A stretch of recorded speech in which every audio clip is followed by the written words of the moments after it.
थी एक लड़की को लेकर जिसका नाम है फियोना। वो ड्यूक का नाजायज़ औलाद है, लेकिन फिर भी वो खुद को बहुत ही एक शक्तिशाली जादूगर बनाता है।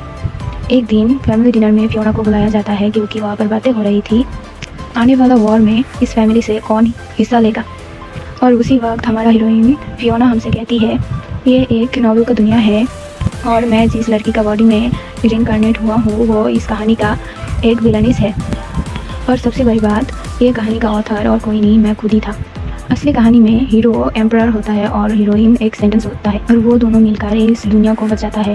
लेकिन उसमें सबसे बड़ा रुकावट फियोना होता है और फियोना उन दोनों को मारने की कोशिश भी करता है, जिस वजह से अंत में हीरो के हाथों से फियोना का मौत हो जाती है। उसके बाद फिर से डाइनिंग हॉल दिखाया जाता है जहाँ पर उसका फैमिली बहुत ही चालबाजी के साथ उसे वॉर में भेजने के बाद कहता है वो एक इलिजिबल चाइल्ड है, इसलिए उसे ही वॉर में जाना पड़ेगा। ये सुनने के बाद हमारा फियोना उनसे कहती है, मैं वॉर में हिस्सा नहीं लेना चाहती हूँ। ये सुनने के बाद उसका फैमिली बहुत ही बुरा रिएक्शन के साथ उसकी तरफ देखने लगता है, जो देखने के बाद फियोना समझ जाता है विरोध करके कोई फ़ायदा नहीं है, वो लोग उसे वॉर में भेज कर ही जाएगा। इसलिए वो बिना कुछ कहे वॉर में जाने के लिए मान जाता है। और फिर हमें अगले दिन का दृश्य दिखाया जाता है जहाँ पर फियोना को नॉर्थ साइड में ड्यूक एबल का स्टेट पे भेज दिया जाता है। इसलिए कहानी में ड्यूक एबल हीरो का सबसे बड़ा सहायक था और उसका टीचर भी था। फिर हम फियोना को ड्यूक एबल का सामने देख पाते हैं। ड्यूक एबल फियोना को देखकर उनके पास खड़े नाइट से पूछते हैं, क्या वो लोग मेरा मजाक उड़ाना चाहता है जो इस बच्चे को भेज दिया। फिर ड्यूक एबल फियोना से कहती है, तुम्हारा यहाँ पर कोई ज़रूरत नहीं है, तुम यहाँ से जा सकते हो। ये सुनने के बाद फियोना मन ही मन सोचता है, अगर वो वापस चले जाते हैं तो फिर उसका फैमिली उसे एक्सेप्ट नहीं करेगा, उसे निकाल देगा घर से। ये सोचने के बाद फियोना ड्यूक एबल से कहती है, मुझे एक चांस दीजिए, मैं खुद को साबित करके दिखाऊंगा। ये सुनने के बाद ड्यूक एबल हंसकर कहती है, खुद को साबित करोगे, लेकिन कैसे? घर के काम या फिर कोई और काम करके? ये सुनने के बाद फियोना उनसे कहती है, मैं वॉर में फ़ायदेमंद साबित होऊंगा, प्लीज़ मुझे एक चांस देकर देखिए। फियोना का इतना जिद देखकर ड्यूक एबल उसे एक मौका दे देता है और राज़ी हो जाता है उसे यहाँ पर रहने देने के लिए। फिर वो अपनी नाइट से कहता है फियोना को उसका रूम दिखाने के लिए। उसका नाइट फियोना को उसका रूम दिखाकर वापस ड्यूक एबल के पास वापस आता है और कहता है, फियोना की तरह बच्चा आज तक वो कभी नहीं देखा। ये सुनने के बाद ड्यूक एबल कहता है वो फियोना को 2 दिन बाद दूसरे प्राचीर के पास ले जाएगा। ये सुनने के बाद नाइट बहुत ही ज़्यादा घबरा जाता है क्योंकि दूसरा प्राचीर बहुत ही ज़्यादा डेंजरस प्लेस है। और फिर नाइट ड्यूक एबल से ये कहता भी है, लेकिन ड्यूक एबल कहता है अगर वो काम की नहीं साबित हुआ तो वो मॉन्स्टर्स की खाना बन जाएगा। और दूसरी तरफ हम फियोना को देखते हैं जो बहुत ही आराम के साथ अपनी बिस्तर में सो रहा था। और फिर हम फियोना को 2 दिन बाद ड्यूक एबल के साथ दूसरा मंजिल का प्राचीर पे जाते हुए देखते हैं। और फिर ड्यूक एबल फियोना से कहती है, अगर वहाँ पर जाने के बाद तुम किसी खतरे पे पड़ते हो तो फिर मैं तुम्हें बताने नहीं आऊँगा, तुम्हारे साथ कुछ बुरा हो जाए तो उसका जिम्मेदार तुम खुद होगे। फिर फियोना और ड्यूक एबल दूसरे प्राचीर तक पहुँच जाता है और फिर फियोना ऊपर से देखता है नीचे मॉन्स्टर्स भरा पड़ा है और लाश से भी वहाँ का हालत बहुत ही ज़्यादा ख़राब है। ये देखने के बाद ड्यूक एबल फियोना से पूछता है, क्या तुम घबरा रहे हो? तो फिर तुम चाहो तो वापस जा सकते हो। ये सुनने के बाद फियोना उनसे कहती है, नहीं, मैं वापस नहीं जाऊँगा। और फिर फियोना अपनी मैजिक पावर को इस्तेमाल करके एक ही बार में एक मॉन्स्टर को मार देता है, जो देखने के बाद सब लोग कहने लगता है ये पावर तो डिवाइन पनिशमेंट की तरह लग रहा है। जो देखने के बाद ड्यूक एबल भी समझ जाता है कि हमारा फियोना बहुत ही ज़्यादा प्रतिभाशाली और शक्तिशाली मेज है। इस वजह से ड्यूक एबल भी फियोना को अप्रिशिएट करने लगता है और कहता है फियोना अब उनके साथ रह सकता है। और फिर हमें सीधा 1 मंथ बाद का सीन दिखाया जाता है जहाँ पर फियोना नींद से जगने के बाद उसको रूममेट आकर चॉकलेट दे रहा होता है और वहाँ का सब लोग फियोना से बहुत ही ज़्यादा प्यार करने लगता है। और फिर हम फियोना को देखते हैं जो एक नाइट के पास जा रहा था और फिर हम देख पाते हैं उस बेचारा नाइट की हालत बहुत ही ज़्यादा ख़राब है। काम करते करते फिर फियोना नाइट से कहता है उसे तीसरी मंजिल का वॉर में ले जाने के लिए। नाइट पहले मना करता है, लेकिन फिर फियोना का इतनी कहने की वजह से वो ले जाने के लिए राज़ी हो जाता है। और फिर वॉर में जाने के बाद फियोना और ड्यूक एबल एक साथ वहाँ पर जाने लगता है, लेकिन फियोना उनके साथ चलने का स्पीड मैच नहीं कर पा रहा था, उसे चलने में बहुत ही ज़्यादा दिक्कत हो रही थी। इस वजह से ड्यूक एबल उसे उठाकर ले जाने लगा। उसके बाद सीन चेंज होता है और हम एक लड़की को बहुत ही बुरी हालत में पड़े हुए देखते हैं। उसके बाद फिर से फियोना को दिखाया जाता है वो लोग 4थी मंजिल की प्राचीर के पास आ गया था और एबल गार्ड से पूछ रही थी यहाँ का हालत कैसा है। फिर गार्ड कहता है वो लोग अपनी पूरी कोशिश कर रहे हैं। इसके बाद फियोना को दिखाया जाता है जो बॉडी जगाने के काम लेता है और फिर फियोना फिर वहाँ पर पहुँचने के बाद फियोना को बहुत सारा बॉडी के नीचे एक लड़का दिखाई देता है जो उसी का उम्र का था, जो देखकर फियोना सोचता है शायद ये लड़का मर गया होगा, इसलिए वो उन लोगों के लिए प्रे करने लगता है। लेकिन उसी वक्त वो लड़का थोड़ा हिलता है, जिस वजह से फियोना समझ जाता है कि वो लड़का अभी तक मरा नहीं है और उसे बचाने की कोशिश करने लगता है। और उसी वक्त एक मॉन्स्टर आकर फियोना को ऊपर अटैक कर देता है, लेकिन वो लड़का फियोना को धक्का देकर उसके ऊपर आ जाता है, जिस वजह से फियोना बच जाता है। लेकिन इस लड़के का हालत और भी ज़्यादा बुरा हो जाता है। फियोना उस लड़के को देखकर कहता है ये चेहरा बहुत ही ज़्यादा फैमिलियर लग रहा है। फिर फियोना अपनी मैजिक की मदद से उस मॉन्स्टर को मार देता है। मॉन्स्टर को मारने के बाद फियोना ध्यान से उस लड़के को देखकर समझता है ये और कोई नहीं, इसी कहानी का हीरो सीन है। उसके बाद वो डॉक्टर को बुलाने लगता है। फिर हम 2 दिन बाद देखते हैं जहाँ पर डॉक्टर फियोना से कह रहा था ये लड़का बहुत ही ज़्यादा इंजर्ड था, बहुत ही ज़्यादा डेंजरस सिचुएशन में था, लेकिन अब वो बिल्कुल ठीक है। ये सुनने के बाद फियोना सोचने लगता है वो कैसे हीरो का स्टोरी लिखा था। असली कहानी में हीरो इस कंट्री का एक प्रिंस था, लेकिन वो एम्परर का नाजायज़ बेटा होने की वजह से बहुत लोग उसे मारने का कोशिश करता रहता था, जिस वजह से उसका माँ उसे लेकर इस कंट्री से भाग गया था। और भागते वक्त वो उसका माँ सीन को एक जगह पर छुपा देता है और फिर भागते वक्त उसका माँ मारी जाती है। फिर सीन वहाँ से भागकर नॉर्थ साइड पर आ जाता है ड्यूक एबल का टेरिटरी पे। और उसके कुछ दिनों बाद फिर ड्यूक एबल के साथ उसका मुलाकात होता है और फिर वो ड्यूक एबल से फाइट करना सीखता है। उसके बाद फिर से हम फियोना को देख पाते हैं जिसकी मन बहुत ही ज़्यादा ख़राब था। फिर कुछ देर बाद सीन का होश आ जाता है और वो फियोना से पूछता है वो कौन है और वो कहाँ पर है।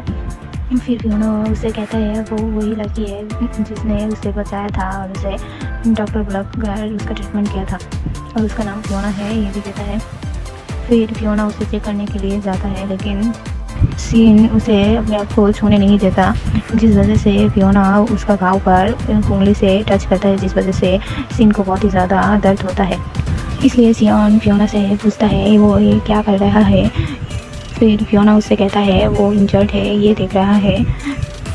सियॉन फियोना से कहता है वो उसे क्यों बचाया है, जबकि वो उसे जानता भी नहीं है। ये सुनने के बाद फियोना स्माइल करते हुए कहता है क्योंकि तुमने मुझे बचाया था इसलिए मैंने भी तुम्हें बचाया है। और बिल्कुल उसी वक्त ड्यूक एबल रूम में एंट्री करता है और फियोना से कहता है तुम इस उम्र में ही एक आदमी को अपनी रूम में लाए हो। ये सुनने के बाद फियोना कहता है ये कोई आदमी नहीं है, ये एक लड़का है और आदमी तो आप भी है, आप यहाँ पर क्या कर रही है। ये सुनने के बाद ड्यूक एबल सीन के पास जाकर बैठकर कहता है ये इस टेरिटरी में दूसरा बच्चा है। फिर ड्यूक एबल फियोना के पास जाकर खड़ा होकर सीन से पूछता है वो कौन है और कहाँ से आया है, उसका नाम क्या है। फिर सीन उससे कहता है उसका नाम सीन है और वो एक मर्सनरी टीम के साथ वहाँ पर गया था। फिर फियोना सीन से कहता है ये आदमी और कोई नहीं इस जगह का ड्यूक है और ये इसका नाम ड्यूक एबल है। ये सुनने के बाद सीन सोचने लगता है ये लोग भी उसे मार सकता है। फिर ड्यूक एबल फियोना को गोद में ले लेता है और फियोना की तरफ देखने लगता है। फियोना भी उसकी तरफ देखते हुए सोचता है बहुत से लोग उन दोनों को बाप बेटी समझ लेता है क्योंकि उन दोनों का हेयर की कलर बिल्कुल सेम है, वाइट है। फिर फियोना ड्यूक एबल से पूछता है क्या ये लड़का यहाँ पर रह सकता है, क्योंकि वो बीमार है, वो ठीक होने तक। फिर ड्यूक एबल फियोना से कहता है चलो मैं तुम्हें तुम्हारा रूम पे दे आती हूँ। ये सुनने के बाद फियोना उससे कहती है ठीक है और उसके बाद वो दोनों को बाहर दिखाया जाता है फियोना की रूम की तरफ जाते हुए। फिर फियोना ड्यूक एबल से कहता है थैंक्स और मैं अब फ्यूचर में अपनी पूरी कोशिश करूँगा। फिर हमें नाइट का सीन दिखाया जाता है जहाँ पर सीन सो रहा था और वो अपने सपने में अतीत का दृश्य दिख रहा था जहाँ पर उसका मॉम उसके सामने मर रहा था और उसका माँ उसे कह रही थी किसी भी हालत में उसे ज़िंदा रहना होगा और उसे जीना होगा। ये सुनने के बाद छोटा सीन बेचारा रो रहा था। और फिर जब बचकर वो नॉर्थ साइड पे आ गया था और मर्सनरी टीम के साथ जुड़ गया था तब वो लोग उसके ऊपर बहुत ही ज़्यादा अत्याचार कर रहा था और उसका पूरा बॉडी में बहुत ही ज़्यादा स्कार्स था। और फिर ऐसे ही वो उस लड़ाई का मैदान में पहुँच गया था और लड़ रहा था। फिर वो सोच रहा था उसकी माँ के बजाय वो मर जाता तो ज़्यादा अच्छा होता। उसके बाद वो उसका सिर में एक हाथ दिखाया जाता है। फिर सियोन का नींद टूट जाता है और नींद टूटने के बाद वो देखता है उसके बेड के पास फियोना सो रहा है। फिर सीन फियोना से कहता है क्या वो उसे एक कुत्ता बिल्ली समझ रहा है जो उसका ऊपर इतना दया दिखा रहा है। ये सुनने के बाद फियोना उससे कहता है नहीं, मैं तुम्हें दया नहीं दिखा रहा हूँ और तुम्हें मदद करने का कोई रीज़न्स नहीं है। फिर वहाँ पर डॉक्टर आ जाता है। फिर डॉक्टर फियोना से कहता है तुम दोनों सेम एज के ही लगते हो। फियोना कहता है हाँ, हम दोनों सेम एज के ही है। फिर डॉक्टर सीन को चेक करने लगता है, इसलिए सीन को अपना शर्ट खोलना पड़ता है, जिस वजह से सीन फियोना को रूम से निकल जाने के लिए कहता है। जो सुनने के बाद फियोना वहाँ से निकल जाता है और गेट के पास खड़ा हो जाता है। फिर उसकी शर्ट खोलने के बाद डॉक्टर देखता है उसकी बॉडी में बहुत ही ज़्यादा घाव है, दूसरे बच्चे के मुकाबले उसका बॉडी भी बहुत अलग है। फिर डॉक्टर उसे चेक करने के बाद रूम से बाहर आता है जहाँ पर फियोना वेट कर रही थी। फिर फियोना से कहता है इस लड़के का बॉडी में बहुत ही ज़्यादा स्कार है, इसलिए उसे मर्सनरी टीम के पास भेजना सेफ नहीं होगा। ये सुनने के बाद फियोना दौड़कर अंदर जाने लगता है। अंदर जाने के बाद फियोना सीन की बॉडी देखने के लिए उसका शर्ट खोलने लगता है, जो देखकर बेचारा सीन ब्लश करने लगता है और उसे धक्का मारकर दूर कर देता है, जिस वजह से फियोना नीचे गिर जाता है और फियोना रोने लगता है, जो देखकर सीन बहुत ही ज़्यादा घबरा जाता है और जल्दी से उसके पास आकर कहता है वो रो क्यों रहा है और वो ऐसा नहीं करना चाहता था। वो फियोना के पास माफ़ी चाहती है। फिर फियोना उससे कहता है वो नीचे गिर गया इस वजह से नहीं रो रहा है, वो सीन की वजह से रो रहा है क्योंकि उसके बॉडी में बहुत ही ज़्यादा चोट है, स्कार्स है, उसे कितना दुख झेलना पड़ा था। ये कहकर फियोना सीन को गले लगा लेता है और मन ही मन सोचता है ये सब तो उसने खुद ही देखा था। और फिर उसे दूर होकर उसका हाथ पकड़कर सोचने लगता है उससे माफ़ी मांगना चाहिए क्योंकि उसने ही उसे ये सब दुख दिया था। फिर फियोना सीन से माफ़ी मांगता है, जो सुनकर सीन फियोना से कहता है ये सब उसका गलती नहीं है, इसलिए उसे माफ़ी मांगने की भी कोई ज़रूरत नहीं है। फिर फियोना कहता है वो हमेशा सीन के साथ रहेगा फ्यूचर में। ये सुनकर बेचारा सीन ब्लश करने लगता है और फियोना से कहता है वो उसे जो मर्जी वो कर सकता है। ये सुनने के बाद फियोना स्माइल करने लगता है और उसे कहता है अब से वो नहीं रोएगा और अब से वो दोनों बहुत ही अच्छे दोस्त है। Hey guys, welcome to our channel. पिछली एपिसोड में हमने देखा था फियोना और सीन के बीच बहुत ही अच्छा एक बॉन्ड बन जाता है। उसके बाद से ही फियोना सीन के साथ ऐसे बर्ताव करने लगता है जैसे मानो वो सीन की बड़ी बहन हो। ये देखने के बाद सीन फियोना से पूछता है तुम्हारा उम्र कितना है। ये सुन के फियोना सोचने लगता है वो सीन से तो बड़ा ही होगा। ये सोचने के बाद फियोना सीन से कहता है उसका उम्र 13 साल है। ये सुनने के बाद सीन हंसकर कहता है वो फियोना से बड़ा है। ये सुनने के बाद फियोना सीन की तरफ देखने लगता है और मन ही मन कहता है उसकी हालत अब पहले से बहुत ही ज़्यादा बेटर है। फियोना को ऐसे अपनी तरफ देखते हुए देखकर सीन फियोना से पूछता है तुम मेरी तरफ ऐसे क्यों देख रहे हो। ये सुनने के बाद फियोना सीन से कहने लगता है क्योंकि तुम बहुत ही ज़्यादा हैंडसम हो, इस वजह से मैं तुम्हारी तरफ देख रही हूँ।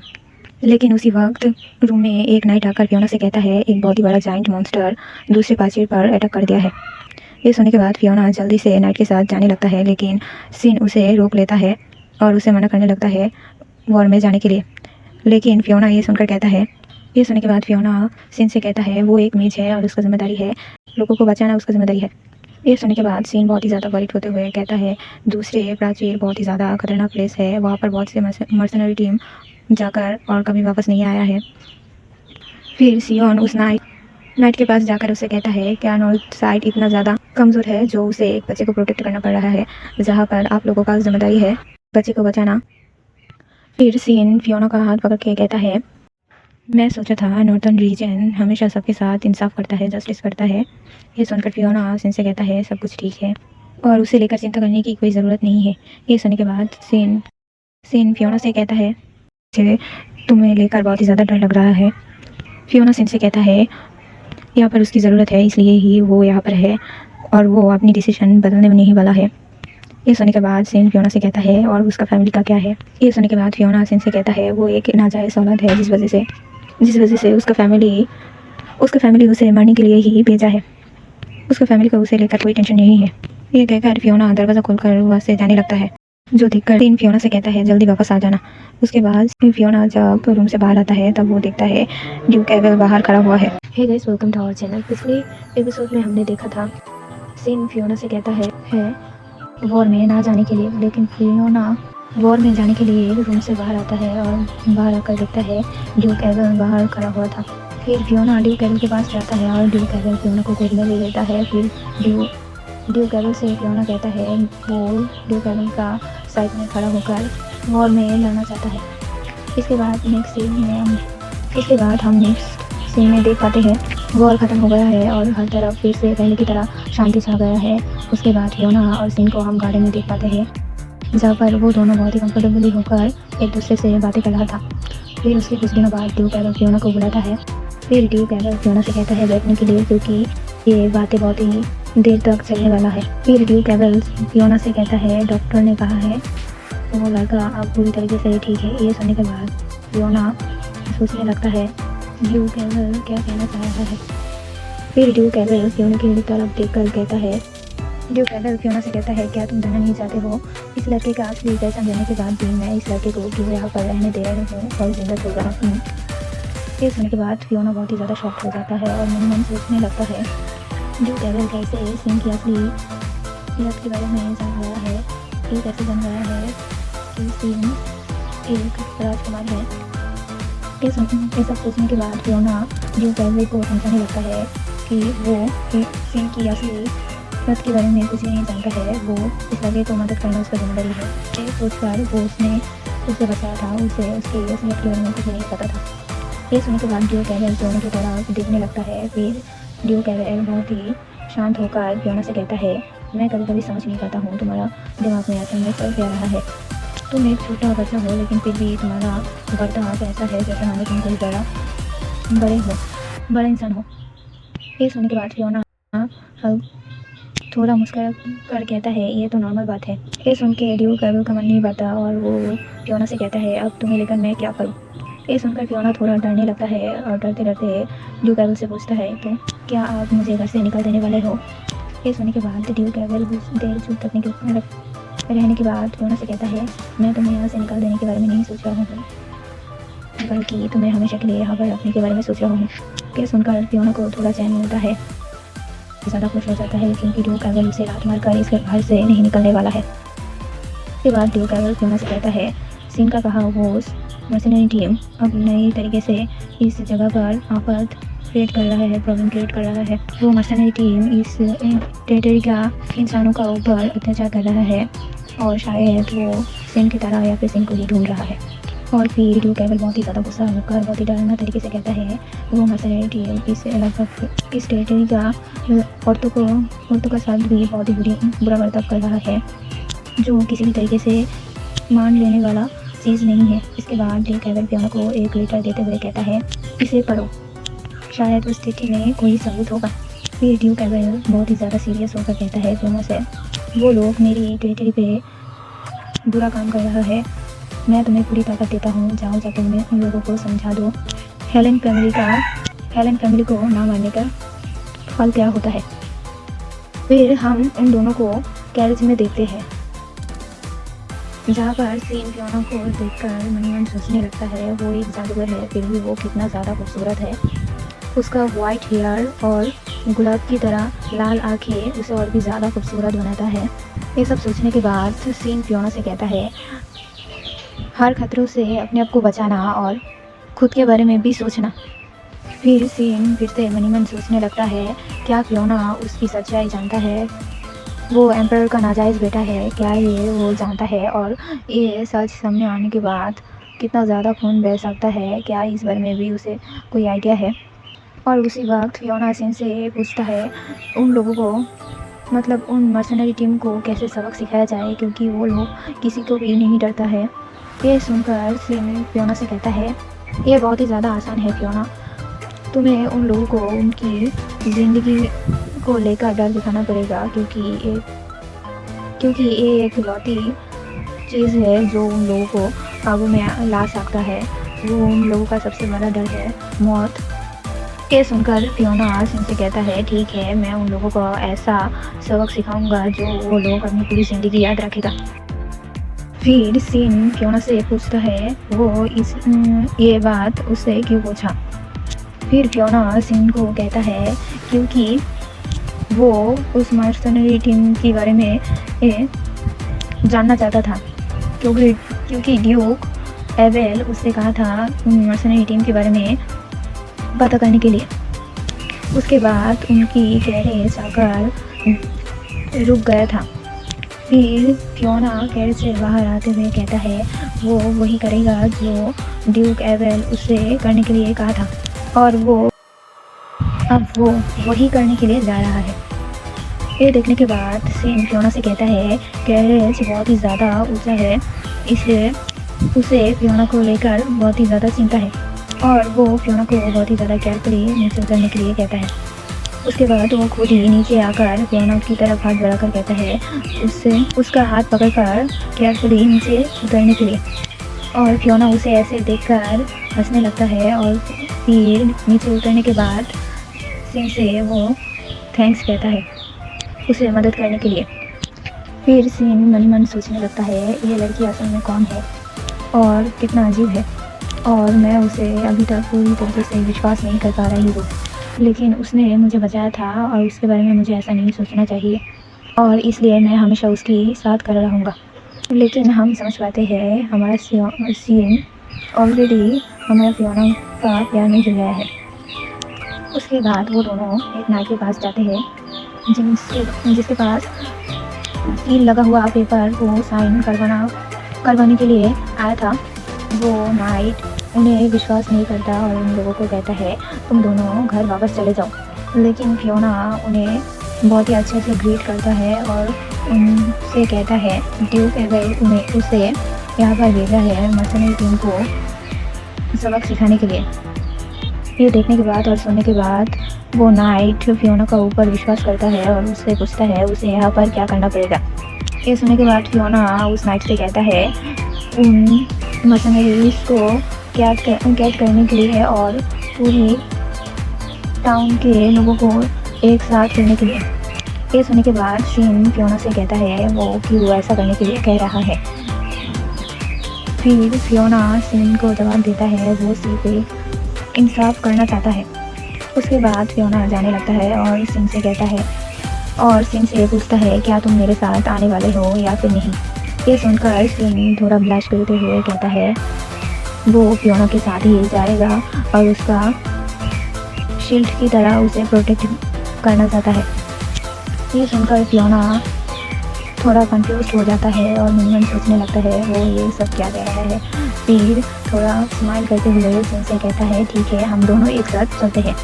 फिर वहाँ पर जाने के बाद सब लोग फियोना को देखकर बहुत ही ज़्यादा हैरान हो जाता है क्योंकि ड्यूक की तरफ से एक बच्चा आया है ये देखकर। लेकिन फियोना उस तरफ ध्यान ना देते हुए ये सोचने लगता है इन मर्सनरीज को साथ क्या किया जा सकता है, कैसे इन लोगों को पनिश किया जा सके, और सोचने लगता है कैसे एक ऐसा पनिशमेंट दे सके जो हर इंसान को भविष्य तक याद रह पाए। फिर अंत तक फियोना डिसीजन ले लेता है कि वो उन मर्सनरी टीमों का साथ क्या करेगा। और उन मर्सनरी टीमों ने औरतों और बच्चों के साथ जो सब किया था इस वजह से उन लोगों का बॉडी का मेन पार्ट काट लिया जाएगा और यही उन लोगों का सबसे बड़ा सज़ा होगा। लेकिन उसी वक्त एक औरत आकर फियोना को पकड़ कर कहते हैं उसे केयरफुली रहना चाहिए क्योंकि वो लोग बहुत ही बुरा है।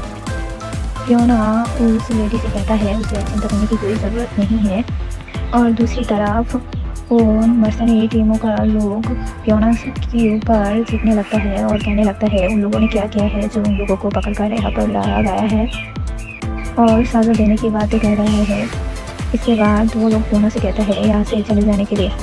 ये सब सुनने के बाद फियोना उन मर्सनरी टीम का हेड के पास आकर कहता है वो ड्यूक एबल का कहने पर यहाँ पर आया है, लेकिन वो मर्सनरी टीम का लीडर फियोना को देखकर इग्नोर करने लगता है और फियोना को कम समझता है और फियोना से कहता है फियोना उन लोगों का साथ ऐसे बर्ताव नहीं कर सकता क्योंकि वो लोग अगर चल गया तो ये टाउन मॉन्स्टर्स के हाथों तबाह हो जाएगा।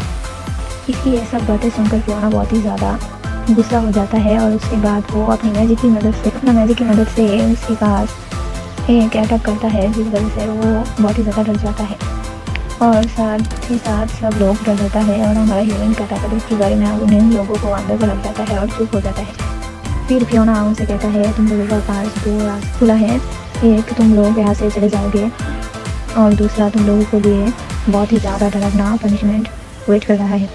और फिर मुस्कुरा कर कहता है वरना तुम लोगों का मेन पार्ट मैं काट दिया जाएगा।